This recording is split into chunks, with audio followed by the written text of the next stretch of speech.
Ever feel lost in the first sea? Let's change that. I'll guide you through everything you need to know so you can go from a complete noob to a pro by the end of this video. First thing first, we need to pick a side. Should we choose Marines or Pirates? Let's go with Pirates, since they're the good guys. We spawn at Pirate Starter. The first thing you probably notice is the quest NPC. He's right over here. For our first quest, we'll earn 300 XP and $350 just by defeating 5 bandit NPCs. 1, 2, 3, 4, and 5. Quest complete. And look at that, I level up quite a lot from that one quest. Let's do this a couple more times. And just like that, we're ready to go to the next island. Before we leave Pirate Starter, let me introduce to you to some important NPCs. First up is the Blox fruit dealer, your go-to for fruits. His stock refreshes every 4 hours, offering a mix of fruits, some of which can be really good. You can also buy these fruits with in-game money, also known as belly, or with Robux. Next, we have the sword dealer. He sells swords for money, but the swords in the first sea aren't worth it, so I recommend skipping them until later in the game. Then, there's the set home point NPC. He's a lifesaver. He lets you set your spawn point, so if you get lost at sea, you can always return by tapping the home icon. And last but not least, there's the boat dealer, who will hook you up with a boat to travel between islands. Now, it's time to move on to the next island. Let's go. The next island is going to be Jungle Island. Not sure how to get there? Don't worry, luckily I borrowed a map from SpongeBob. There we go. So what you want to... I'm just joking. This is the actual map. Starting at Pirate Starter, we need to head over to the forest, which is now known as Jungle Island. Jungle Island isn't far away, so just follow my lead and we'll be there in 5 seconds. And here we are at Jungle Island. Looks beautiful, right? The quest NPC is just across this wooden bridge. We've got 3 quests to complete here, 2 NPC quests and 1 boss quest. Right now, we can only do the monkey quest, so let's start by taking down some monkeys.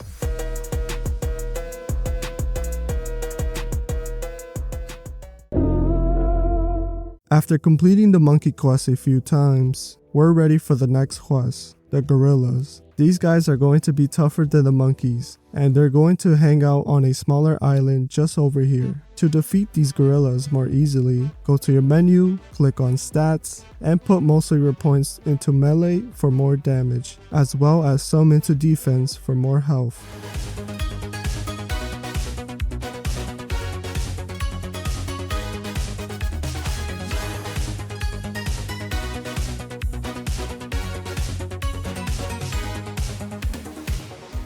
After grinding the gorillas for quite a while, it's time for the big boss, the Gorilla King.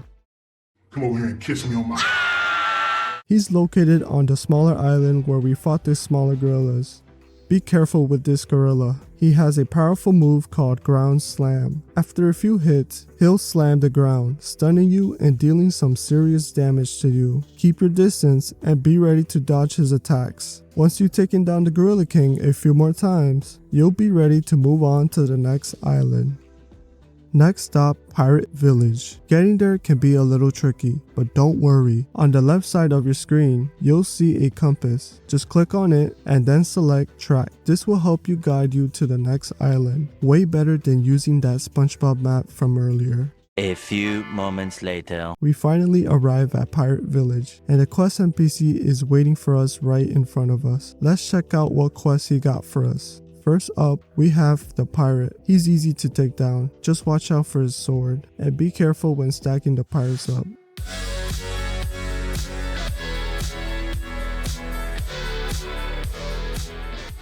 Now, onto the second quest, the brute. He's tougher because of his iron mace, which he slams into the ground. Keep your distance and dodge his attacks. If you get hit, it'll deal a lot of damage.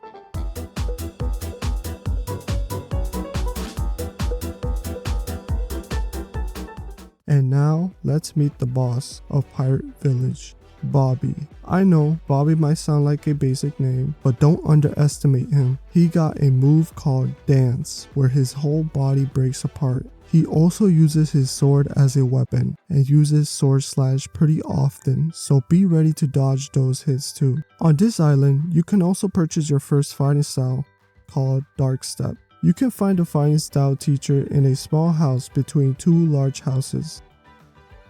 This leg-based fighting style costs 150,000 belly. It's a bit pricey, but if you like its moves and its cool kicks, it might be worth the purchase. And that's it for Pirate Village. Let's head to the next island. Have you ever wanted to see a pyramid? Well, this island has just that. Here we are at Desert Island, and as you can see, there's the pyramid. As you wander through the desert, you'll come across a small town where the quest NPC is hanging out. This NPC is a bit different because he only has 2 quests for us instead of the usual 3. First quest, we have the Desert Bandits. They're not too tough, but they do have sword slash, so be careful.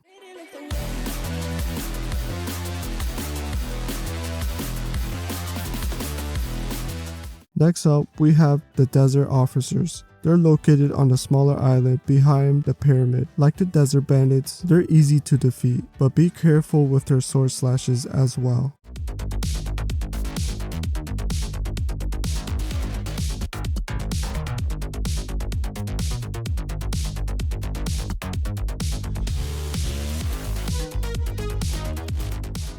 We're ready to move on to the next island. But hold up, I just realized something. We can get a fruit. So let's head back to Jungle Island. Once you're there, climb to the top of that tall gray structure and you'll find the Blox fruit gacha. He'll give you a random fruit, but remember, you need to be at least level 50 to get one. Luckily, we're way past that. These fruits are hit or miss. They could be really good or really bad. Let's see what we get. Drumroll please. And well, it's what I expected. If you're curious which fruits are good and which ones are bad for the first sea, I'll pop up a picture on the screen now. Now, let's head to the next island. Next up is Frozen Village. Let's head up these stairs and you'll find a quest NPC right next to this little house. He's a pretty chill guy.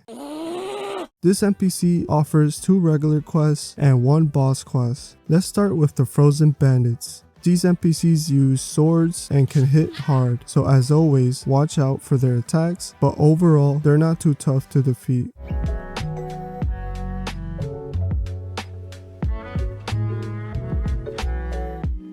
Next, we've got the snowmen. Pretty cute, right?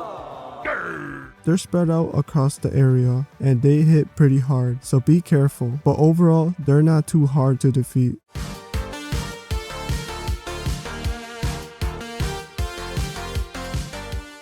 Now, onto the boss, the Yeti. This boss is tough to beat, and one key move to watch out for is his ground slam. The Yeti punches hard too, so keep your distance and stay alert.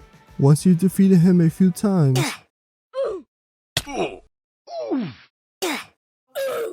we'll be ready to move on to the next island.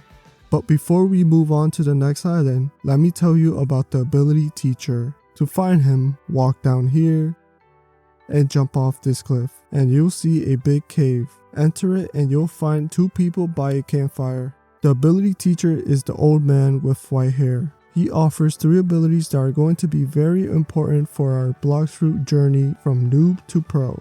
The first ability is air jump, which lets you jump in the air multiple times, basically allowing you to fly for a short while. This is super handy when you need to reach high places. I definitely recommend buying this ability. Next, we have Aura. It works like armor in Minecraft, but you need to train it to make it stronger and reduce the damage you take. To level it up, simply activate your aura and either take hits from enemies or attack them. As you train, the aura evolves. Right now, it only covers part of our arm, but eventually it will cover our entire body. This full body aura, also called full body hockey, boosts both melee and defense. Aura is definitely worth purchasing. Last but not least, we have Flash Step. This ability lets you teleport short distances, which can be a lifesaver in certain situations. For example, if you're low on HP and a boss is about to finish you off, Flash Step allows you to escape instantly.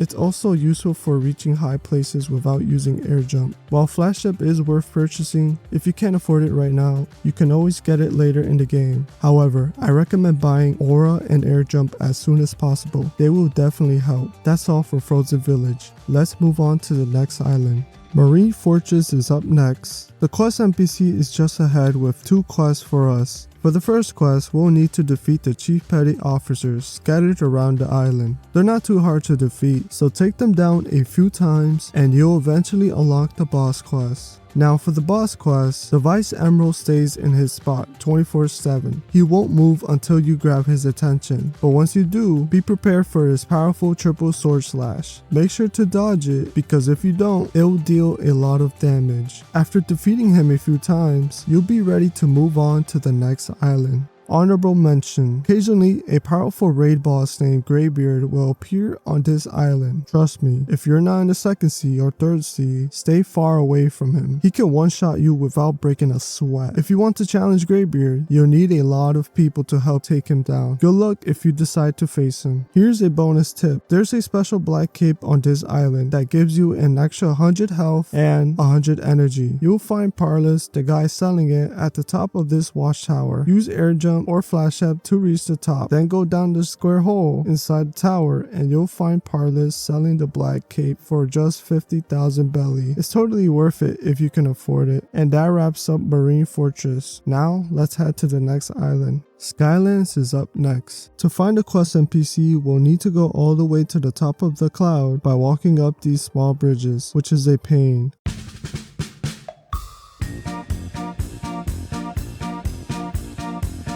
Once you reach the top, you'll find a quest NPC here. He only has 2 quests. Unfortunately, no boss quests.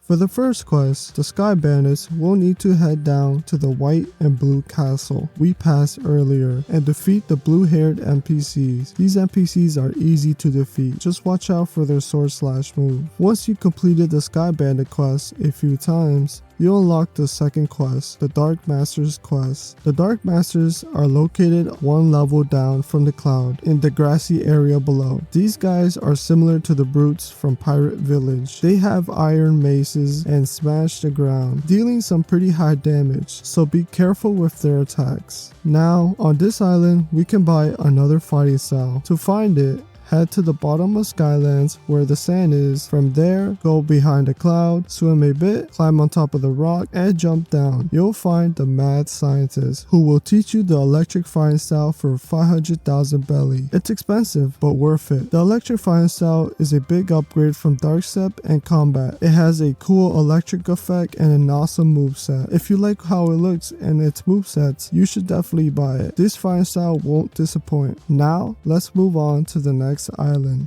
Alright, time for us to go to prison. Don't worry, we're not going to IRL prison for searching up how to get free Robux, unless you actually did. There are 2 quest NPCs on this island. The first focuses on NPC quests, while the second focuses on boss quests. We'll need to start with the NPC quest from the first NPC, so let's begin. For the first quest, we'll need to defeat the prisoners. These guys are easy to beat, but they're spread out, so it might take a bit longer to kill them. For the second quest, we need to take down the dangerous prisoners. They're similar to the regular prisoners, just with a bit more HP. They're not difficult, but like the regular prisoners, they're spread out and will take a bit longer to kill. After defeating the dangerous prisoners for a while, we'll finally unlock the next quest NPC, who only offers boss quests. For the first boss, we have the Warden. He's the easiest of the 3 bosses. He doesn't have any special abilities or sword slashes to worry about, so you can take him down easily. Just be careful with his sword, as it deals pretty high damage. For the second boss, we have the Chief Warden. This boss is a bit tougher. His sword deals a lot of damage, and he swings it very fast, so be careful. He doesn't have any special moves, but his high sword damage and health makes him a ultimate challenge, so lock in and take him down. For the final boss, we have Swan. He's tough to beat, but in my opinion, not as tough as the Chief Warden or the last boss. When fighting Swan, the main moves to watch out for are his web cage, which stuns you like the Gorilla King's ground slam, and his tornado web, which traps and stuns you for a few seconds. His punches are also pretty strong, so be careful. And that wraps up prison. Now, let's move on to the next island. Welcome to the Colosseum. This island is straightforward. There are only 2 quests and, unfortunately, no boss quests.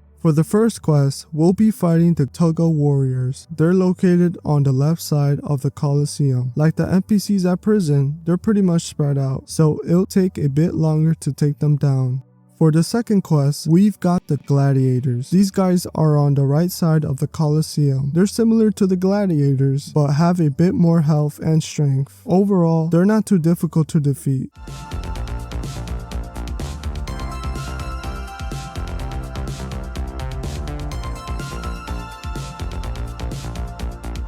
If you're wondering what's inside the Colosseum, it's a 1v1 arena where you and a friend can battle to see who's the better player. That's it for the Colosseum. After completing these quests, you'll be ready to head to the next island. The next island is Magma Village. It's a very massive volcanic island. The quest NPC is going to have 2 NPC quests and 1 boss quest. For the first quest, we have the military soldiers. These guys are a bit tougher to defeat. Some of them have aura, which makes them a bit harder to deal with. They don't use any sword slashes or special moves, but be careful. Their sword attacks do a lot of damage. For the second quest, we have the military spies, located on the right side of the volcano. All of these spies have aura, which makes them a bit tougher. They also have flash step, allowing them to teleport short distances, so watch out for that. Despite these abilities, the military spies should be easier to defeat than the military soldiers. Now for the boss quest. The Magma Emerald. He's located inside a volcano, standing next to a golden chest. This boss has 14,750 HP and deals 284 damage per punch. So yeah, he's a tough guy. He also has aura, so be careful of that. The Magma Emerald has 2 powerful moves. Magma Fist. He shoots a fist of magma into the air, dealing a significant amount of damage if it hits you. He uses this move frequently, so be ready to dodge it. Magma Column. These moves create an explosion around him, dealing massive damage to anyone nearby, so avoid staying too close to him. Also, make sure to turn on your aura. Without it, you won't be able to hit the Magma Emerald. That's all for Magma Village. Let's go to the next island.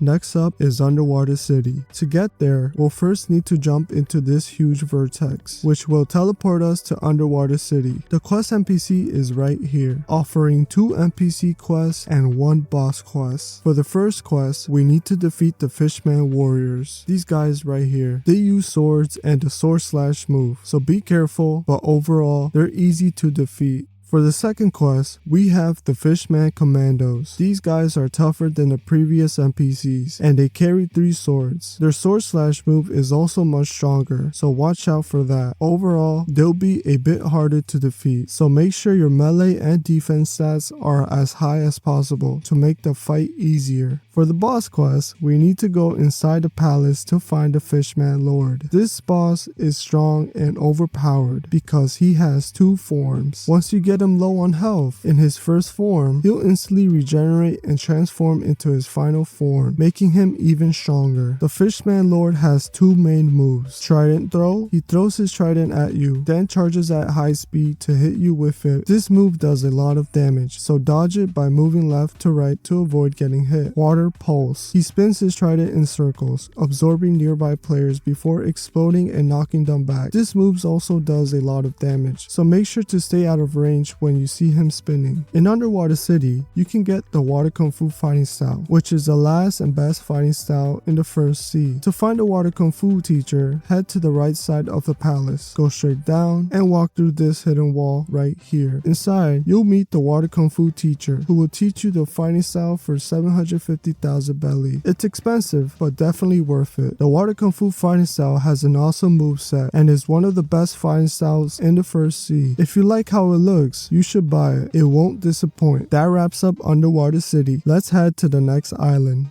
For the next island, we need to head back to Skylands, but this time we're going even higher to Upper Skylands. Once you reach the top of Skylands, where the quest NPC is located, follow the path through the trees until you reach the last big tree. Climb to the top, run as fast as you can, and jump off. Use air jump 10 times while moving forward, then dash 3 times. This will land us on a small cloud island. This isn't Upper Skylands yet, but we need to complete one quest here before moving on. For our first quest, we'll need to defeat the God Guards. These NPCs are pretty easy but also annoying. They jump and run towards you, which is both funny and a little scary. They have long swords that deals 400 damage per hit, so be careful. Luckily, they don't have the sword slash move, which makes them a bit easier to defeat. Once we've completed this quest enough times, we'll be ready to head to the Upper Skylands. Now, let's head to Upper Skylands. Go to the small temple and walk inside. Follow the arrow and jump down the cloudy hole. It will teleport you to Upper Skylands. If it doesn't work right away, try switching between your fighting style or Blox route to trigger the teleport. Once you're at Upper Skylands, you'll find the same quest NPC from the small cloud island. For our second quest, we need to defeat the Shonda. These NPCs are easy to beat. They don't have any special abilities or moves and only use their fists to punch you, which isn't too scary. They deal 256 damage per hit, which is much less compared to the God Guards, which did 400 per hit. The Shonda are easy and won't be much of a challenge. After completing the Shonda quest a few times, we'll finally unlock the boss quest. For the boss quest, we need to defeat the Wisper. This boss can be super annoying because he uses a bazooka and spams rockets every 3 seconds. Each rocket deals almost 1000 damage, so dodging them is a must. Wisper also throws powerful punches that deals around 500 damage, so watch your distance. The best strategy is to let him fire his rockets first. Once he's done, that's your chance to attack. This fight will be tough, so lock in. After completing the boss quest a few times, we'll be ready to move on to the second part of Upper Skylands.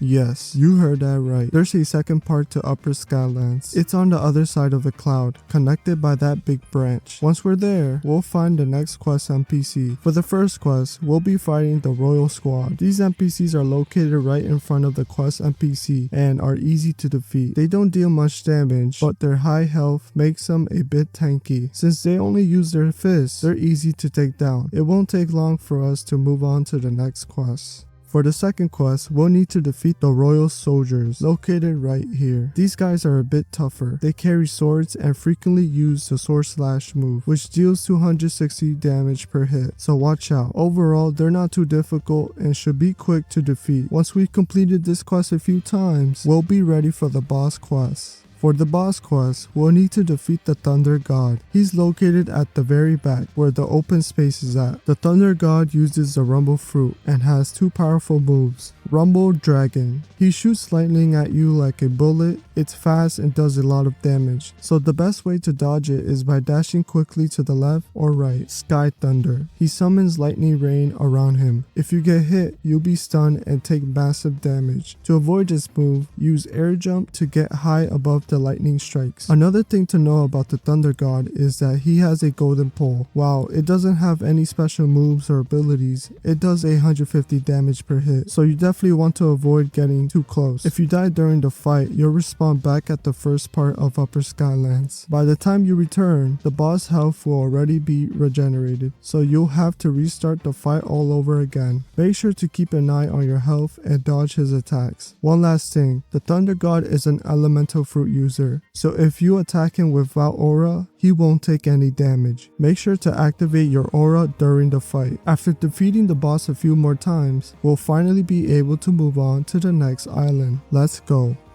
Wait a minute, before we leave, there's an important ability on this island that will help us on our noob to pro journey. You probably noticed it. It's that big temple over there. Head to the top of the temple and go inside, where you'll meet the instant teacher. For 750,000 belly, he'll teach you the instinct ability, which allows you to dodge enemies' attacks. Instinct is super useful in fights, and as you level it up, it becomes even more powerful. To unlock and buy instinct, we need to complete 2 requirements. The first requirement is to reach level 300, which we already done. The second requirement is to complete the Saber quest, which we'll do right now. For the first step, we need to head to Jungle Island and activate 5 buttons scattered around the area. Button 1. Go up the stairs, turn left, and you'll find the first button near a bush. Step on it to activate it. Button 2. Walk down, turn slightly left, and you'll see the second button on a tree. Jump towards the tree to activate it. Button 3. Head to the Blox Fruit Gacha NPC, jump down from here, and you'll find the third button. Button 4. Go to the smaller island where the gorillas are, jump up here, and you'll find the button on the tree. Jump towards it to activate it. Button 5. On the same smaller island, head to the back, and the last button will be on the ground. And that's all 5 buttons activated. After activating all 5 buttons, head to the quest NPC at Jungle Island. From there, go down the stairs, and you'll find a square hole. Jump down, grab the torch, and we're ready for the next step. For the next step, we need to go to Desert Island. Once you're there, look for an old half-buried building. It'll be right here. Head inside, go downstairs, and you'll find a blocked door. Take out your torch and burn the door down. Once it's open, go inside, pick up the golden cup, and we're ready for the next step. The next step is to go to Frozen Village. Once you arrive, go inside the cave, take out your golden cup, and fill it up with water from the melting ice spikes. After it's filled, head to the campfire next to the small houses. Enter this specific small house where you'll find a sick NPC. Give him the water from your golden cup to heal him, and then we're ready for the next step. For the next step, we need to head to Pirate Village. Once we arrive,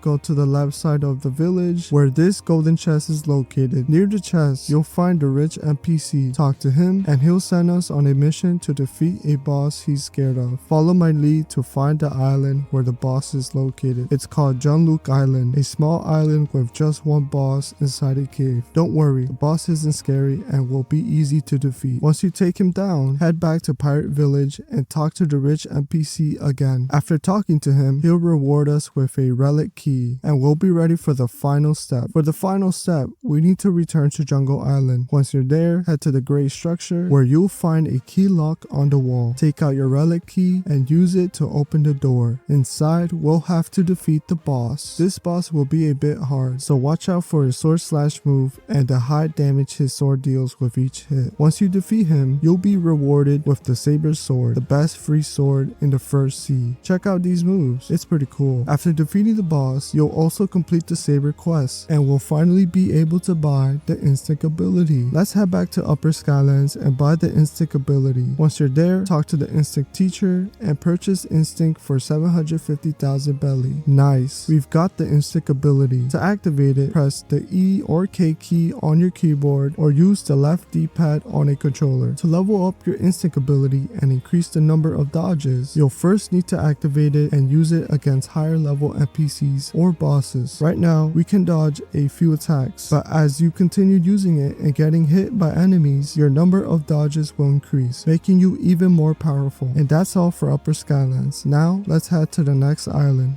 The next island is actually the last island in the first sea, Fountain City. It's a massive fountain floating on top of the water. Once we arrive, head up the stairs and turn left to find the last quest NPC for the first sea. This NPC offers 2 regular quests and 1 boss quest. Let's get started with the first quest. For the first quest, we'll be taking on the galley pirates. These guys right here. They're easy to defeat thanks to an awesome trick I'll show you. First, grab their attention, then jump over the wall, and the galley pirates won't be able to hit you. The cool part about this trick is that you can still attack them through the wall, but they can't hit back. Occasionally, the galley pirates will use their sword slash move, but it doesn't deal much damage, and they don't use it that often, so you'll be fine. Once you completed this quest a few times, we'll be ready to move on to the next one. For the second quest, we'll need to defeat the galley captains, located on the right side of Fountain City. These captains will be a bit harder to defeat. You can still use the same wall trick we used on the previous NPCs, but be careful. They use the sword slash move frequently, and it deals a lot of damage. I also forgot to mention that they use aura, which makes them tankier and increase their damage. Once you completed this quest a few times, we'll be ready for the final quest, the boss quest. This boss is Cyborg.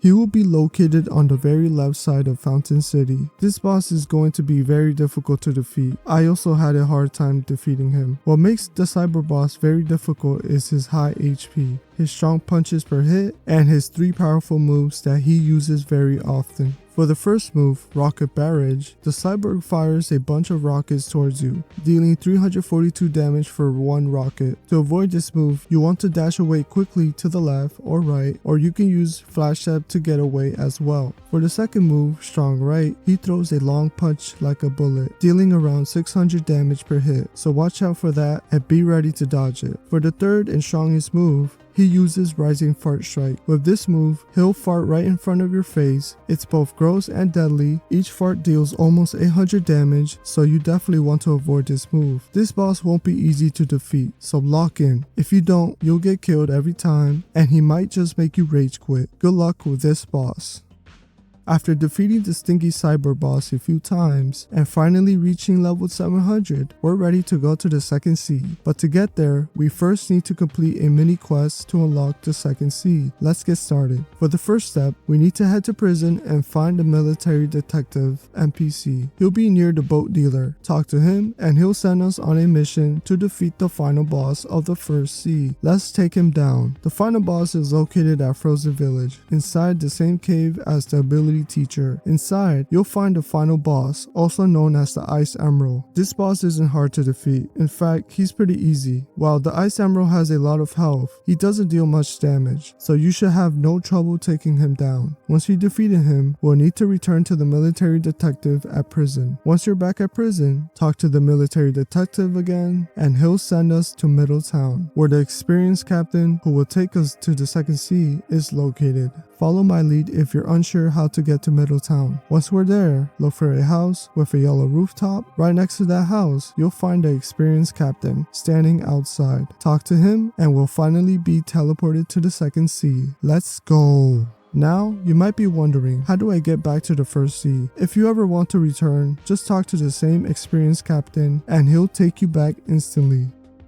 Here's a quick honorable mention I didn't cover earlier, Marine Starter. If you pick the Marine side at the beginning of the game, the process is pretty much the same thing. The only difference is that you'll start on a different island. As a Marine, you'll begin at Marine Starter, where the quest NPC is located right here. You'll need to defeat 5 trainees. After completing the trainees quest a few times, you'll be ready to move on to the next island, Jungle Island. After Jungle Island, the progression is the same as the pirate side. You'll visit all the same islands in the same order, so at the end of the day, it doesn't really matter which side you choose, since both sides will follow the same path.